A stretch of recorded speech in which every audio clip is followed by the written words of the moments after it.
our guest for this hour, helping us have a conversation about what needs to be the recourse when there's non-performance. Veinna Mongare is the governance and political analyst and a pro-bono lawyer as well, and she joins us for this conversation now at 9. Veinna, good morning. Morning to you. Karibu sana. Thank you so much. This is nice because it's interesting. A lot of the analysts from a governance, from a political view in Kenya today are men. Sure. Isn't it? Yes. Yeah? And often accused of having manners. Where just men the patriarchal society that we have. Wow, okay. So it's good that women are lending their voice to these conversations more. Yeah. And good to have you in the room this morning. Yeah. Okay. We're going to welcome you in the Situation Room style to this conversation by way of the proverb from CT. Yes, our proverbs for the whole of this week come from the country of Kenya. It's an East African country. Sure, it is. It is, yes. It borders Ethiopia, Sudan, Uganda, Tanzania, and the Indian Ocean. Okay. The water of the river flows on without waiting for a thirsty man.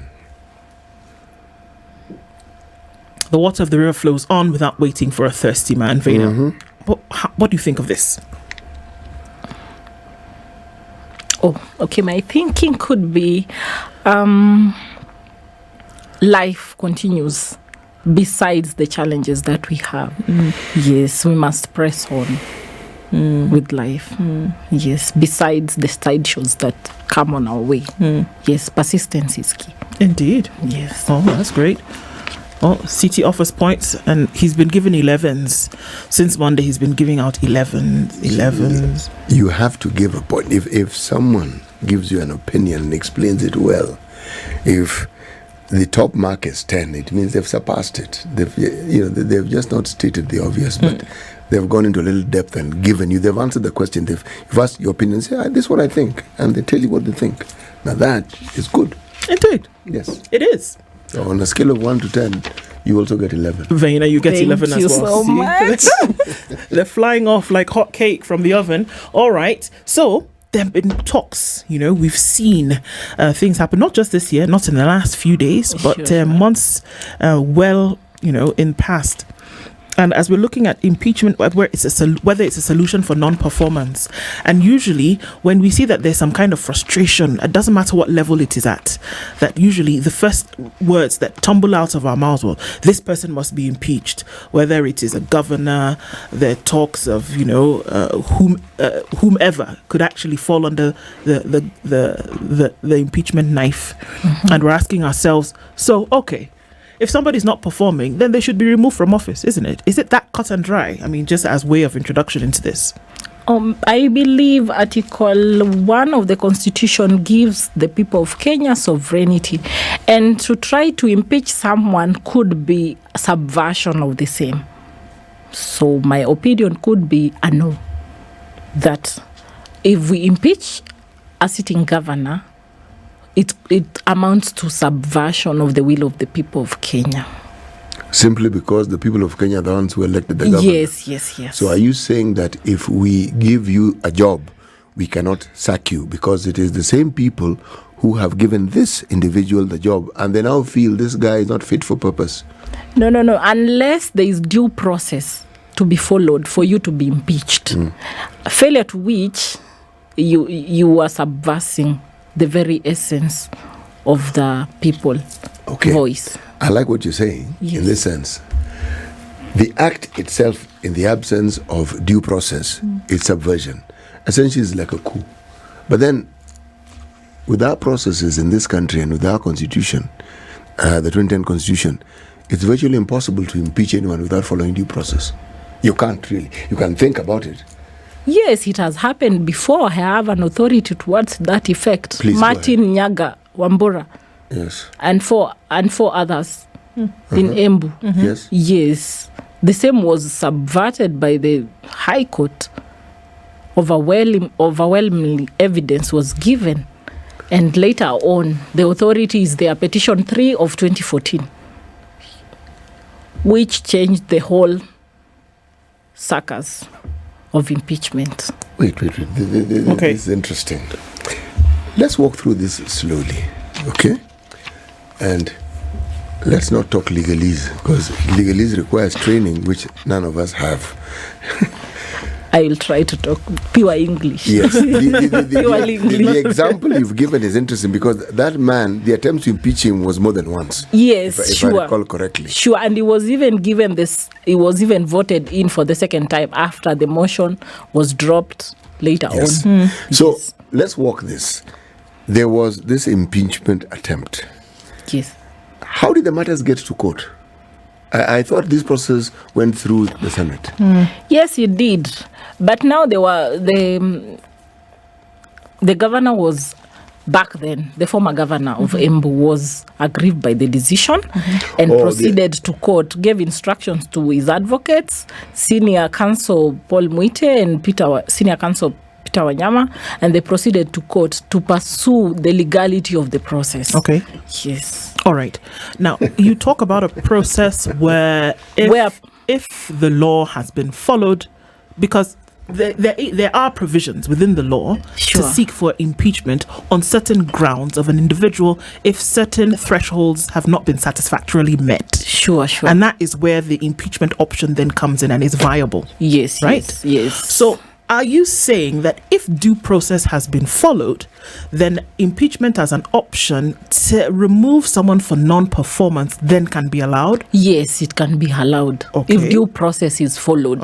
Yes. Now, and that's why I like the new bill which is coming to being, which indicates that we are moving towards the right direction, which is the Impeachment Procedure Bill 2018, which includes even public participation, which includes the process broken down, not like we had a lacuna. The law was implied in its nature before the bill. If the bill survives and comes into law, then we will not have that lacuna of the law being implied, that where the due processes occur according to the law. So as it stands currently, yes, those who serve in a position of oversight are the ones who then can bring forth a motion of impeachment. Sure. For example, the county assembly for the governor, the parliament for the executive. That can happen today. That's what we say. Those are the ones who serve in a position of oversight are the ones who can bring that about. Yeah. So are we saying that it is absolute from where you sit, that it is then necessary for members of public? Do they serve in an advisory or an oversight role as per the law? No, they don't. No, they don't. But the people who are supposed to be putting in checks and balances to make sure that this individual is doing their job are the MCAs. Yes. So what is the problem if they come forward and say, actually, you know what, this person is not doing their job, as we've seen it in an oversight position, regardless of whether they were elected or not? Okay, I understand to that effect, but I think to me it's more of a political persecution rather than a constitutional crisis or rather non-performance. Yes, especially if you look at the history of Meru politics, it has been a patriarchal society and in politics. The only people who have survived being female in the politics in Meru are only two. Kawira Mwangaza and the other MP who underwent the same conspiracy that Kawira Mwangaza is undergoing currently. Anarita Karimi was also an MP that had the conspiracy all the way. But I know for the Meru governor, right, currently, I know being a patriarchal society, for one, could be why they are attacking him. Secondly, yes, attacking her. And secondly, it could be that if you could look at how she even won that bid, it was on an independent candidate ticket. You see, so meaning basically you do not even have support of the county assembly members because you are just an independent candidate. So that could only mean that your support could be limited and you could be exposed. But these individuals, whether it is in concert as an assembly, have come out previously in the first round of proposed impeachment for the first motion, had come out with documented evidence that they could now to put under the light of scrutiny, that they could do this.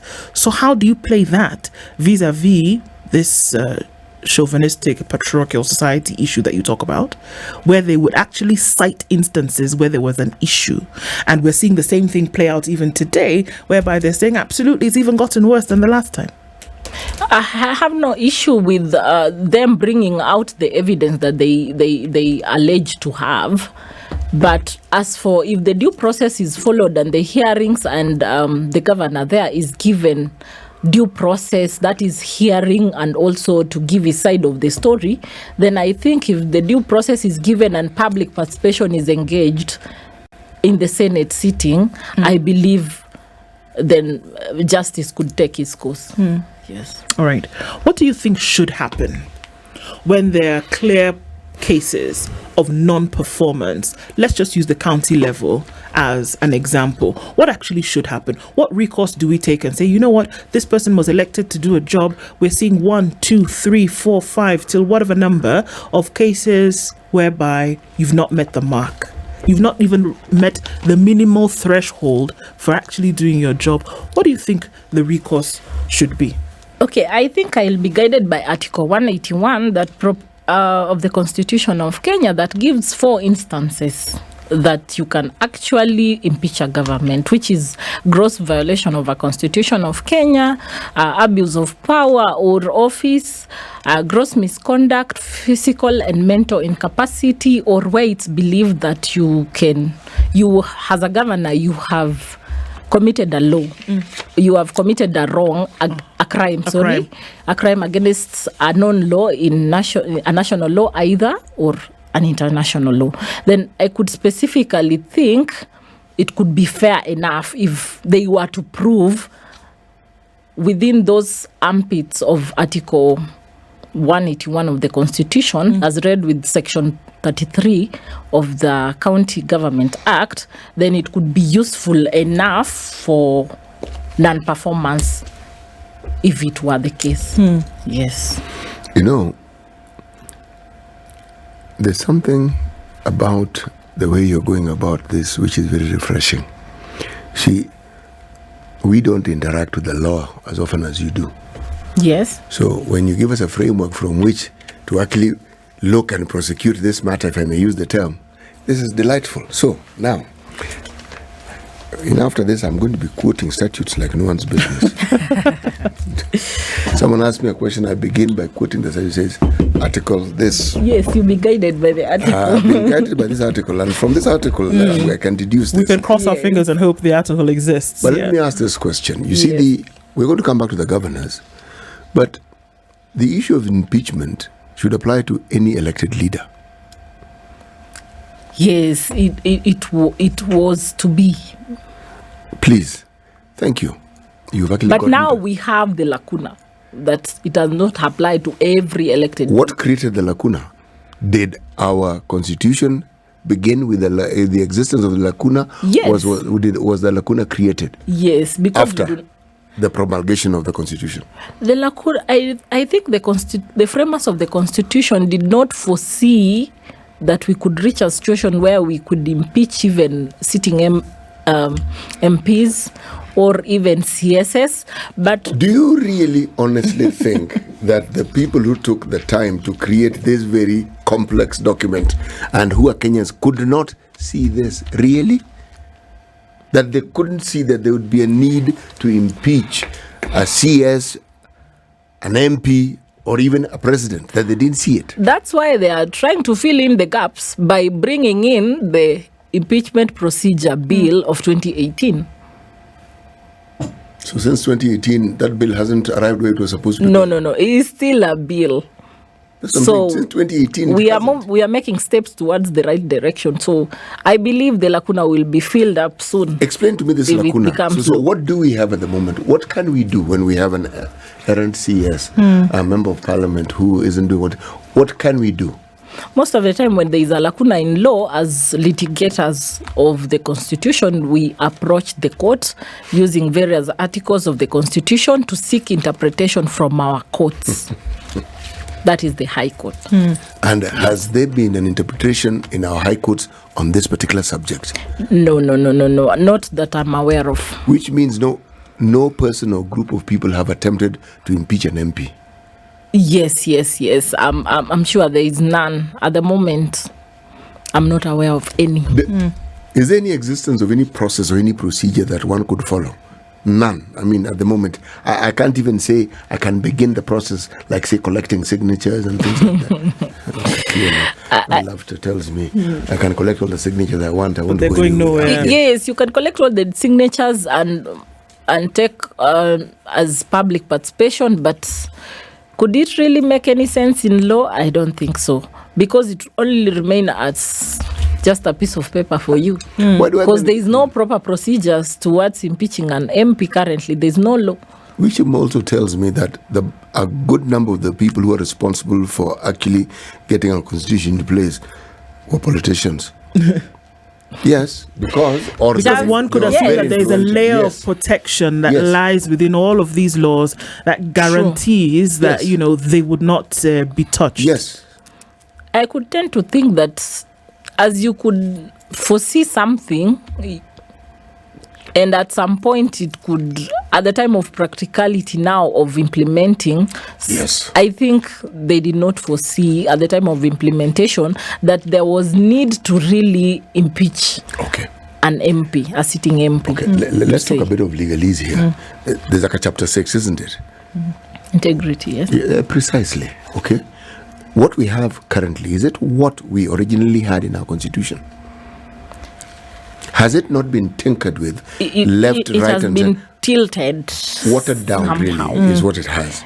Now, chapter 6 is what would have given ammunition for the impeachment of individuals such as the ones I Sure. mentioned. Even the Leadership and Integrity Act could have given us the leeway. Yes. But do we have it? Yes, we have an act, but it doesn't the form give us the process of impeaching a public officer. That's why, you see, why I brought it in. It tells me that they did see it. Because by the time you have an integrity bill, an act that deals with integrity, you've understood that this is something there's a problem. Oh, yes. And this is something we need to build, not just a framework. We need to build something with which we can actually ensure that it is actually what? But then it also shows that then there is lack of appetite to deal with the issue. Yes. You can provide. So there's provisory here that says, okay, in the event that something would happen, or rather, no, not in the event that something happened. This is the manner in which you ought to conduct yourselves. But then it stops there. Yes, it stops Isn't there. it? It stops And then at impartiality, promoting the rules of national governance and being accountable. But then after that, it doesn't provide in the event the that penalty. you should find yourself behaving or swimming in these waters. This is then what should happen. So that's the problem. We'll come back and we'll discuss that. But now, a second, I had some provisions of the Leadership and Integrity Act, and I only came across non-disclosure for maybe banks outside Kenya. right. That's the only time they speak of penalty to a public officer holding accounts abroad. Okay. So should non-performance lead to impeachment? And then what are the grounds under which you can actually say this individual who was elected has either ill-performed, misperformed, underperformed, and based on that, what should be the recourse? Veinna Mongare is our guest this hour, and as we have that, just as we're going to the break, we're saying, look, the law is provisory in terms of what it says you should or should not do, right? As an elected official, as state official, public official, whatever. But in this case, we're talking as elected officials at this level. There are certain things that you cannot do, but then there's a problem because it stops there and says, okay, after these things have been, if they happen to be done, what then should happen if you commit these things that it is recommending that you do not, right? Now, it would appear as though, and the list is long, you can't mismanage, you cannot be seen to do 1, 2, 3, one other thing. You cannot violate the constitution, etc., etc. Abuse of office, mismanagement. Incapacitated physically or mentally. Right. So these things happen. I think commit crime could be even most of the time they commit an anti-corruption crime. Yes. Okay. So it says Most you of the cannot do these in things. procurement processes. Yes. Now, the physical or mental status one is interesting because just a few weeks ago we saw that, and it was in the public arena, so it's okay for us to say that a judge of the court was then removed from her position because of this one thing that we are talking about. Yes, about mental state of things, right? Sure. Okay. The problem here is that we are not then told what should happen in the event that one of these things occurs. And let's look at governors, because they seem to be the ones that bear the brunt of this impeachment threat often. Yes. Meru today, Nyamira tomorrow, Nairobi the other day, all over the place, right? Sure. Now, impeachment seems to be the way to go because there's no provision for something else. Is this a wrong assumption? Because we say, look, the law says you cannot do 1, 2, 3. Should you do it, the only other logical option is to get rid of you. And the way in which we are going to do this is to now put forward a motion for impeachment. If you're impeached by the assembly, you then go to the Senate. If the Senate convicts you of these things, then you step down from that position. Sure. What is wrong with that? I think the law should be elaborate enough to provide. But currently we have a lacuna that we have agreed that we have a lacuna. It does not provide as to when the citizens of a particular county government are not satisfied with your services, they need to address or what avenues they have to address their issues. And it only gives us a chance to only go for impeachment. Okay. Which should be even the last resort, as a matter of fact. Okay, we've been throwing this word around, lacuna. Sounds very nice. So explain to us now here, when we talk about there being a lacuna, what exactly are we saying? Lacuna is just a gap in the law that does not exclusively explain to Kenyans that what should happen should they be dissatisfied with your service besides impeachment. We only have one option that we always run to, which is impeachment. I mean, we do not have any other avenues besides going to the EACC now, if it's a matter of procurement of goods that were done illegally. So I feel like the law should fill in the gaps.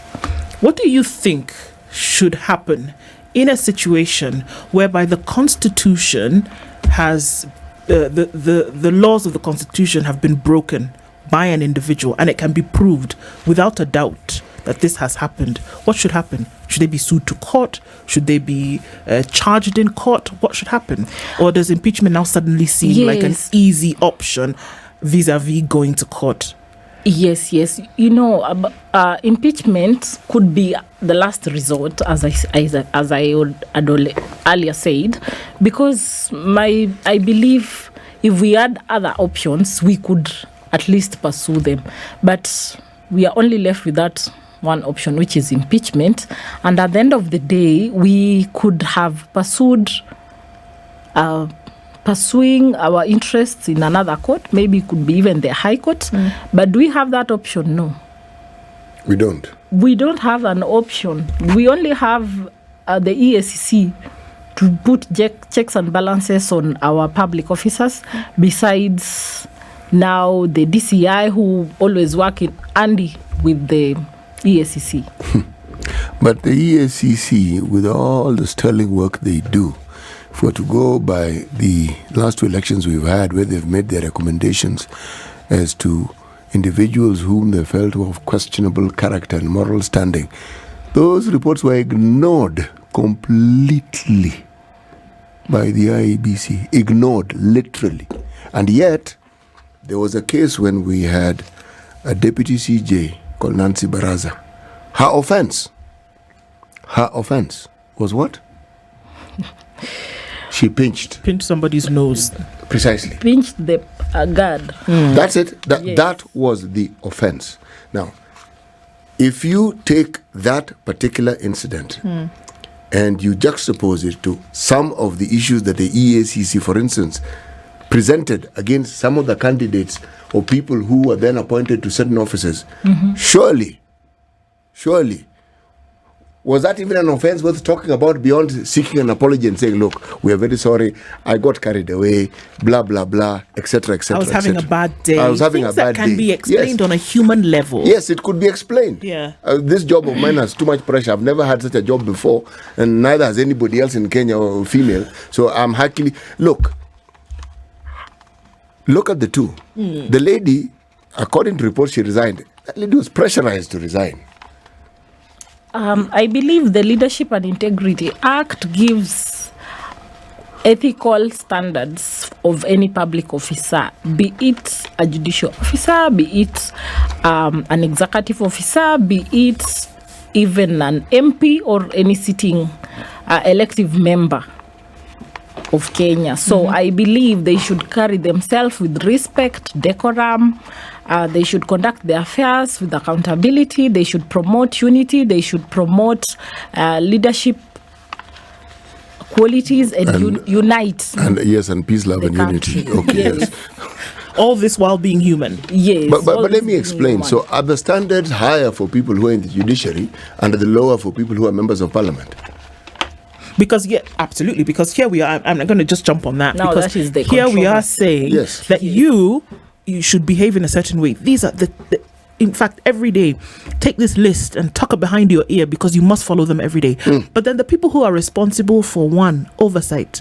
Number two, we're also saying that you laws for creating the laws of a country. Creating the laws of a country. And then at the same time, representing the people of the country. We hold them to a lower standard, and we don't even insist that the law should. We hold them to a lower standard. In fact, it's a standard that by definition gets lower by the day.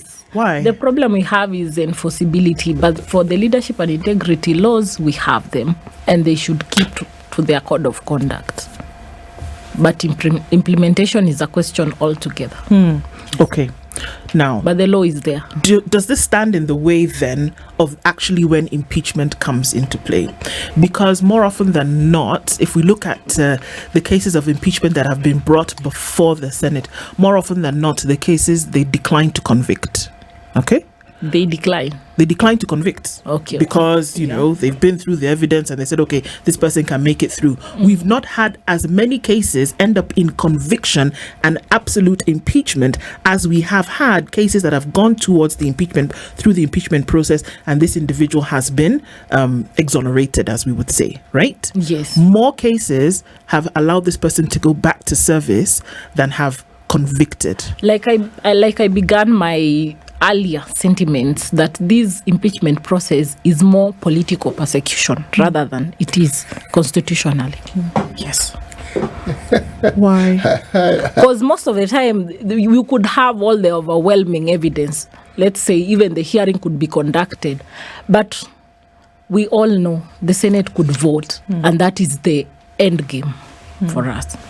What if the overwhelming evidence is there? Yes, you have conducted the whole hearing, but the vote of the Senate goes 47, two-thirds. Meaning they have to go back to the drawing board. So are you saying they have to continue being in office? So are you saying that the impeachment process, as it is currently constituted, is unfair? No, it's more political than it is to justice. Is there a way to get rid of that? Because CT often says here that, you know, senators are wannabe governors. Unless you've had a governor who said, okay, maybe later I want to be But senators essentially aspire to, at some point, serve in a higher capacity. So the likelihood of them throwing an individual under the bus for whom people will remember tomorrow is very slim. Very slim, for sure. Yes, and that's why I'm saying it's a political persecution. Because most of the time, they also eyeing for the bigger position. Yes, they are. So they couldn't do that. Even some of them, during the voting process, we have seen some of them moving out.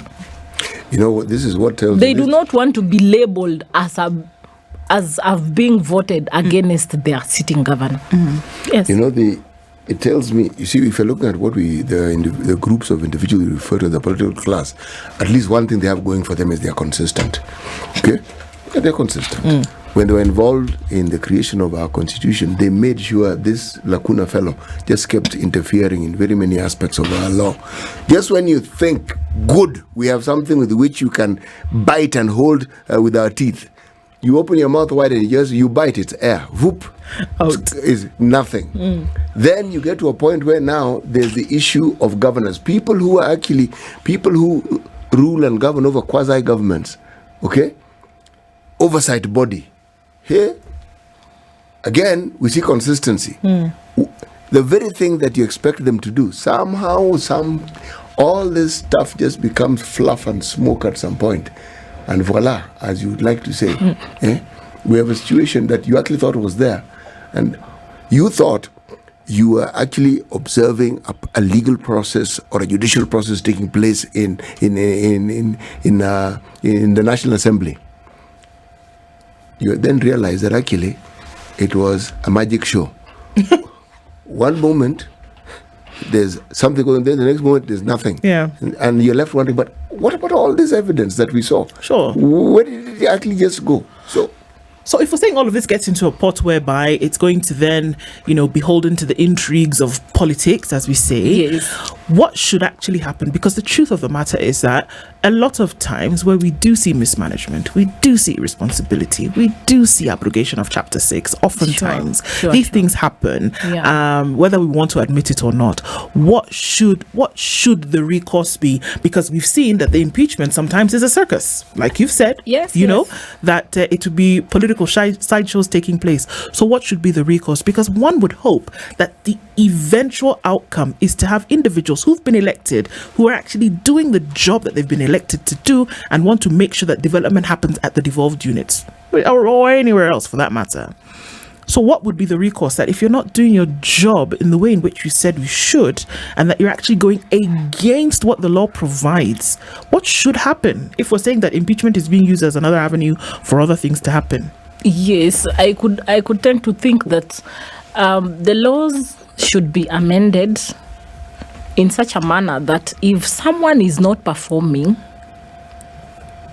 according to the way they had already promised their electors, voters, they should be either be taken to court or due process should be followed. By whom? That is, the law introducing avenues on how to solve or handle disputes concerning such kind of issues. I'd like to ask you to join me in theorizing here, just theorizing. Do you think that even as we think about the law and amending it and doing this and the other, that we should also have in our law an avenue through which a president can be impeached? For sure, that's why I was indicating to this forum that we have already a bill that is introducing what you are saying, which is the impeachment procedure, bill. 5 years down the line. I am not sure whether it will see the light of the day, but it seems to introduce impeachment of a president, a CS, an MP, and also governors. And it gives proper procedures, by the way, including even public participation at the time of moving the motion at the county assembly. This thing for me looks as though it needs to be a systemized or a systemic way of doing things, because we do have societies whereby the thought is very clear in the minds of public service, state service and things like this, that they know that you carry this thing with you as part of you, that if you behave in a certain manner, there's no question of what will happen to you. That so much so that if you find yourself dithering in a space whereby somebody is asking, might you have, before you even give them an opportunity to decide, you step down from your position. So the system has created over time, with practice or otherwise, a place whereby it is clear in the minds of everybody how they should be operating. So there's no question in the mind of anybody what you would do if that spotlight shines on you. The laws have been put in place. The public acceptance or the public position is that, look, you mess up, you go. It's very simple. Do you think we can get there?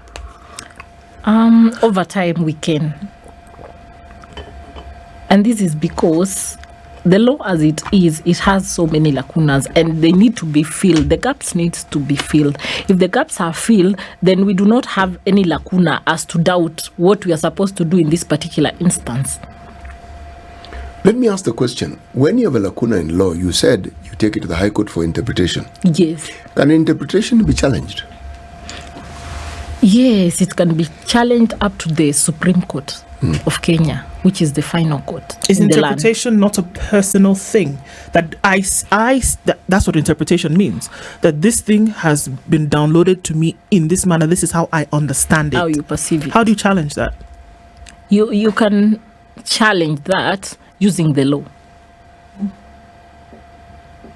Yeah, Meaning you can challenge that. You introduce a new interpretation. Saying that the magistrate, the judicial officer then erred in law in interpreting this particular aspect of the law to mean this and not to mean the other. Yes. Is that why they sent this 3-judge bench? Okay. You were right. Keep going. I've got it right. Yes, now. you are. I've got it right for once. You're good. Thank you. Yeah. Thank you. It's judges sitting on a bench. Yes. So, Yes. so that it isn't one person. Yeah. Yes. So there are these 3 wise individuals Yes. who then oversee this process and say, this is what we have seen. Yeah. So that becomes a little tricky, a little more difficult to challenge, isn't it? Yes, it becomes challenging, but with good research, you can challenge. Yes. Moving forward, what do you think needs to be the situation in which we find ourselves in? I do agree that there's a lot of political sprinkling when it comes to impeachment. Yes. That even in the bringing up of a motion, that members of a county assembly, all 60 whatever of them, come together and they say, you know what, this thing is not meeting our interests. It's not meeting our needs. So you know what, the best option is to get rid. They know that the power rests in them to be able to bring a motion forward. Sure, they know. What do you think ought to be done so that even these cases of impeachment that are brought forward are done so whereby individuals actually feel, and they've come together in concert and they said, look, we know that something is not going on right. This is not the person for this position. What do you think needs to be done? Because how then do you prove that somebody is not being political by the decision that they've made or selfish?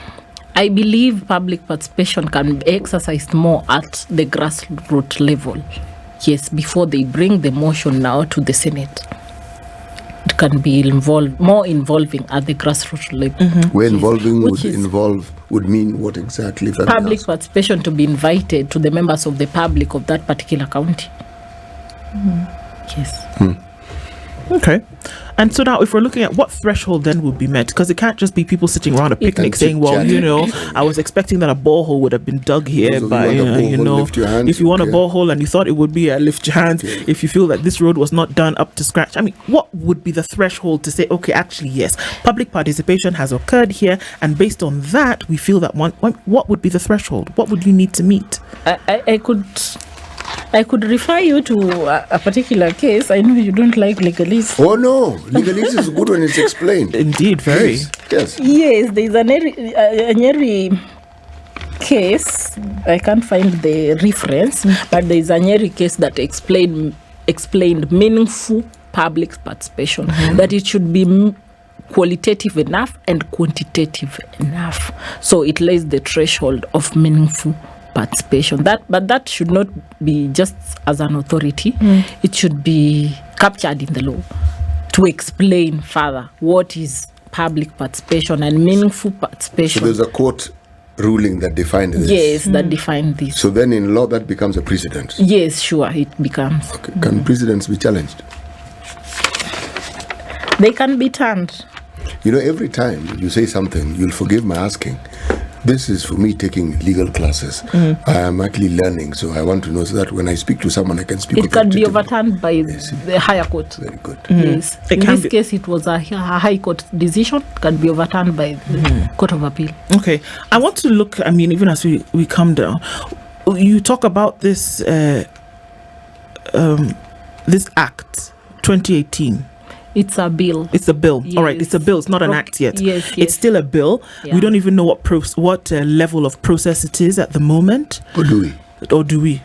No, we don't know. It was draft. at reporting stage. It was at reporting stage. Yes. Okay, that should be funny. It has not That's not moved. That's all. Okay, that should be fun in terms of what will be done, because what we're saying essentially is that with that bill not moving forward to readings 1, 2, 3, not going towards adoption, not going towards discussion or anything, or then tabling, nothing happening, that it's just going to be that. It's just going to be words on a piece of paper, but that we are going to still continue with this impeachment process as we see today.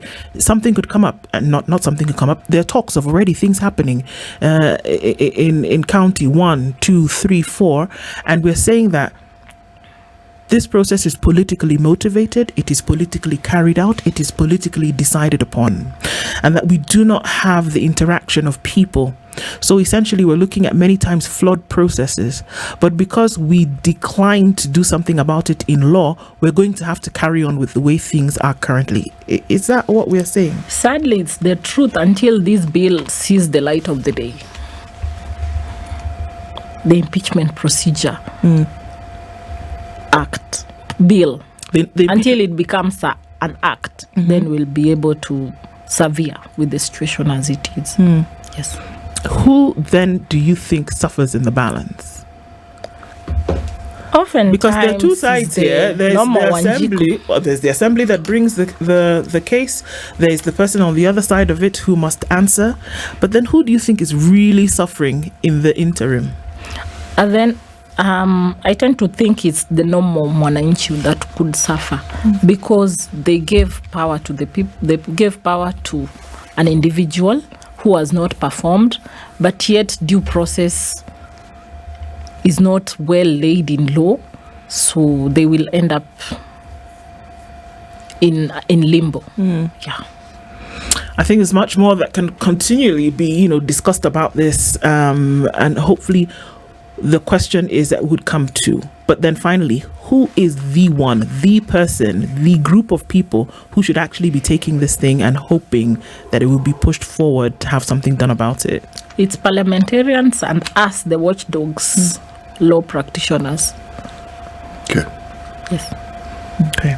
So we wait for you to... No, you don't wait, man. You encourage them. Okay. Yes. So this would be our encouragement to you, that actually something will be pushed and that something would actually be done, so that we see a process whereby it's not politically motivated, but that we see that the due process is followed, and that it would then be counted, deemed fair on each side, because then you can imagine you sneeze or you blow your nose the wrong way and somebody's going to throw impeachment motion at you, depending on where you sit, and perhaps it can be used better. Veinna, Mongare, we thank you for being our guest this hour. Thank you for shedding light on some of these things. Hopefully, as we have more conversations around them, we'll have a clearer understanding of how these things ought to work. Thanks so much for being our guest on the Situation Room today. Thank you so much for hosting me as well. This is the Situation Room, the only way to start your day.